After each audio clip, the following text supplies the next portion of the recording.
40년간 경찰 헌신한 62세 수사관, 정년 다음날 찾아온 처절한 배신감.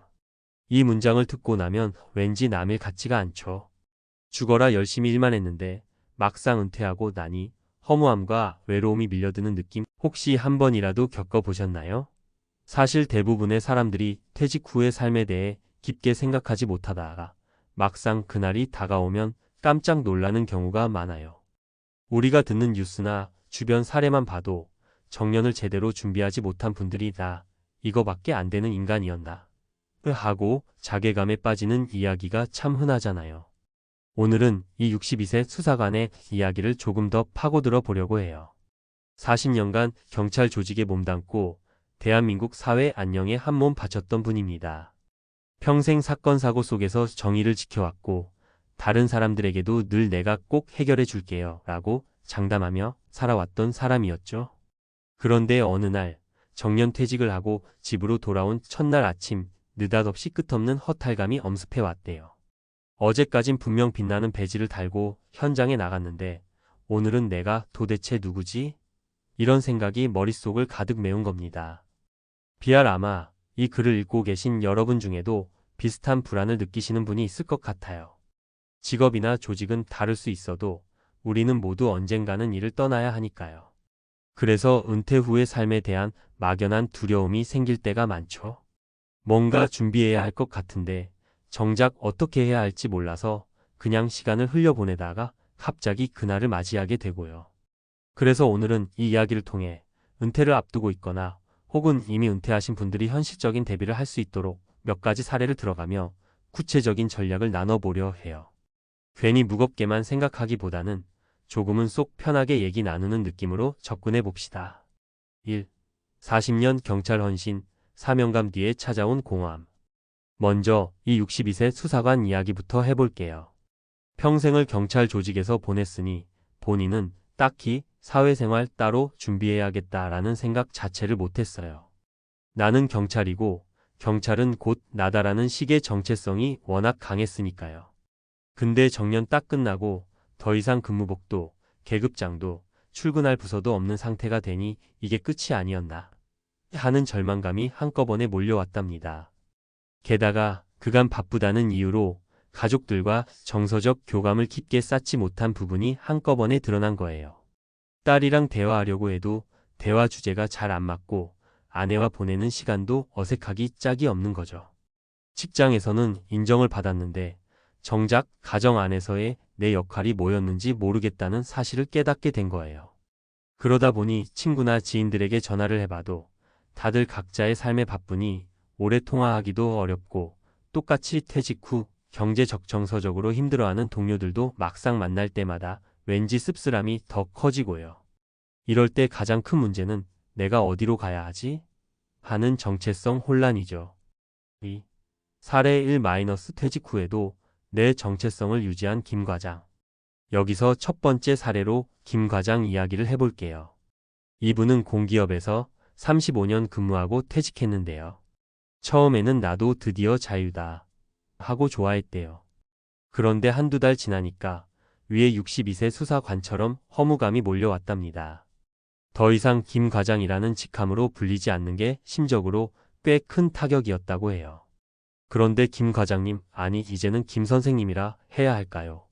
이분이 뭘 선택했냐면 오랫동안 해보고 싶었던 주민센터 자원봉사를 시작했어요.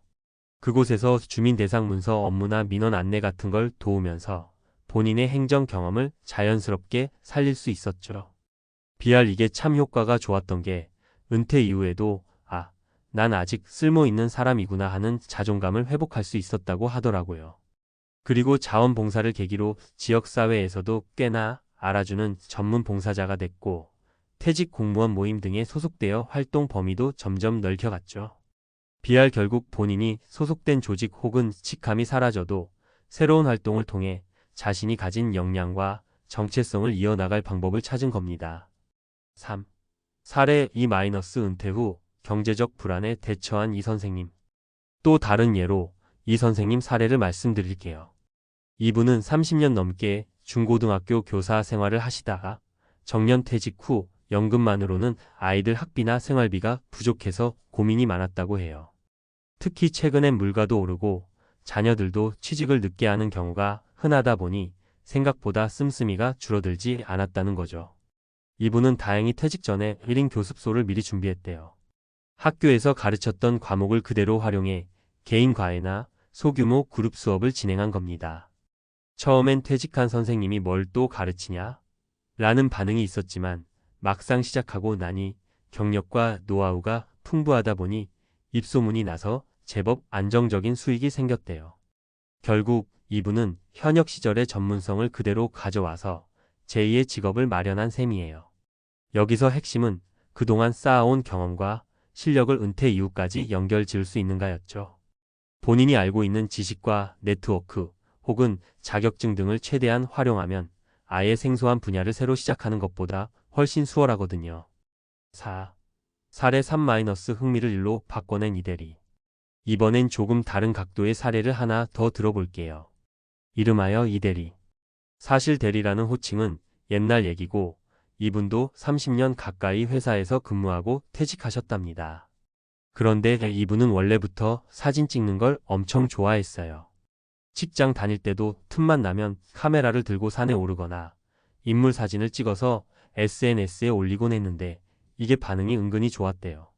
그래서 퇴직 후 이참에 내 취미를 제대로 해보자 하고 지인들 결혼식 스냅 촬영이나 가족 사진 같은 소소한 사진 일을 받기 시작했어요.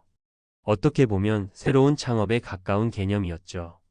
초반에는 힘들었지만 인터넷 카페에 사진 포트폴리오를 올리고 저렴한 가격으로 시작해서 점차 실력을 알려나갔대요. 비할 결국 어느 정도 자리 잡고 나니까 지역 행사나 지자체 홍보물 사진 등으로 영역이 확장됐어요. 퇴직하고도 이렇게 재밌게 또 돈도 조금이라도 벌면서 살 수 있구나 하고 주변에 자랑하신다고 합니다. 5. 은퇴 준비 어떻게 해야 할까? 위 세 가지 사례를 통해 볼 수 있듯이 은퇴 후 삶의 질을 결정짓는 주요 요소는 1. 정체성, 2. 경제력, 3. 관심사 정도로 요약할 수 있을 것 같아요. 정체성.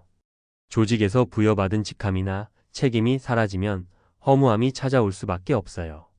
따라서 퇴직 전부터 나의 존재 가치를 회사 밖에서도 발견하고 계속 이어갈 수 있는 무언가를 찾아놓는 게 중요해요. 경제력. 노후 자금 계획은 미리미리 해둬야 스트레스가 훨씬 줄어듭니다. 연금, 퇴직금, 추가적인 소득 창출 방안 자격증, 사이드 잡 등을 사전에 구체적으로 준비해두면 은퇴 후 삶의 여유가 생기죠. 관심사. 평생 하고 싶었던 일이나 오랫동안 마음속에 담아둔 취미를 꺼내서 사업화 직업화할 수도 있고 단순히 즐기는 취미로 삼을 수도 있어요. 장기적으로 보면 이게 은퇴 후 삶의 활력소가 됩니다. 또한 가족이나 가까운 친구들과의 관계를 돈독히 해두는 것도 잊지 말아야 해요. 내게 소중한 사람들과 꾸준히 소통하고 작은 모임이나 취미 활동을 함께하는 게 삶을 훨씬 풍요롭게 만들어줍니다. 6. 맺은 말. 다시 처음 이야기로 돌아가서 40년 경찰 생활을 마치고 하루아침에 내가 대체 누구지? 라는 충격에 빠진 62세 수사관 이야기를 떠올려 봅시다. 이분이 느낀 공허함과 배신감은 결코 특별한 감정이 아니에요. 누구라도 오랜 세월 한 가지 일을 해온 사람이라면 마주하게 될 수 있는 매우 현실적인 문제죠. 우리가 여기서 배우고 깨달아야 할 점은 결국 은퇴 후의 삶도 계속 이어지는 삶이라는 거예요. 근무복이나 직책을 벗어던졌어도 우리가 여전히 살아 숨쉬는 한 새로운 기회를 만들고 다른 사람들과 교류하고 스스로 성취감을 찾을 수 있는 방법은 무궁무진합니다. 다만 그 기회를 찾으려면 시간과 노력이 필요해요. 회사에서와 마찬가지로 은퇴 후에도 삶을 위한 어느 정도의 준비와 전략이 반드시 뒤따라야 합니다. 그래서 혹시 지금 은퇴가 멀게만 느껴진다 해도 혹은 이미 은퇴해버려서 방향을 잃었다 느껴지더라도 너무 늦었다고 생각하지 말고 지금 당장 나는 어떤 사람이 되고 싶은가? 어떤 재능과 자원을 활용할 수 있을까? 를 고민해 보세요. 그리고 작은 것부터 직접 시도해 보시길 권해드립니다. 자원봉사든 취미 동호회든 작게나마 사업에 도전해보는 일이든 말이죠. 문득 이런 말이 떠오릅니다. 은퇴는 끝이 아니라 또 다른 시작이다 하라는 흔하디흔한 명언이요. 많은 사람이 그 말을 피상적으로만 받아들이지만 사실 이건 진짜 삶의 큰 진리를 담고 있어요. 우리 모두 회사원이 아니라 한 사람으로서 얼마든지 새로운 스토리를 써나갈 수 있음을 잊지 않았으면 좋겠습니다.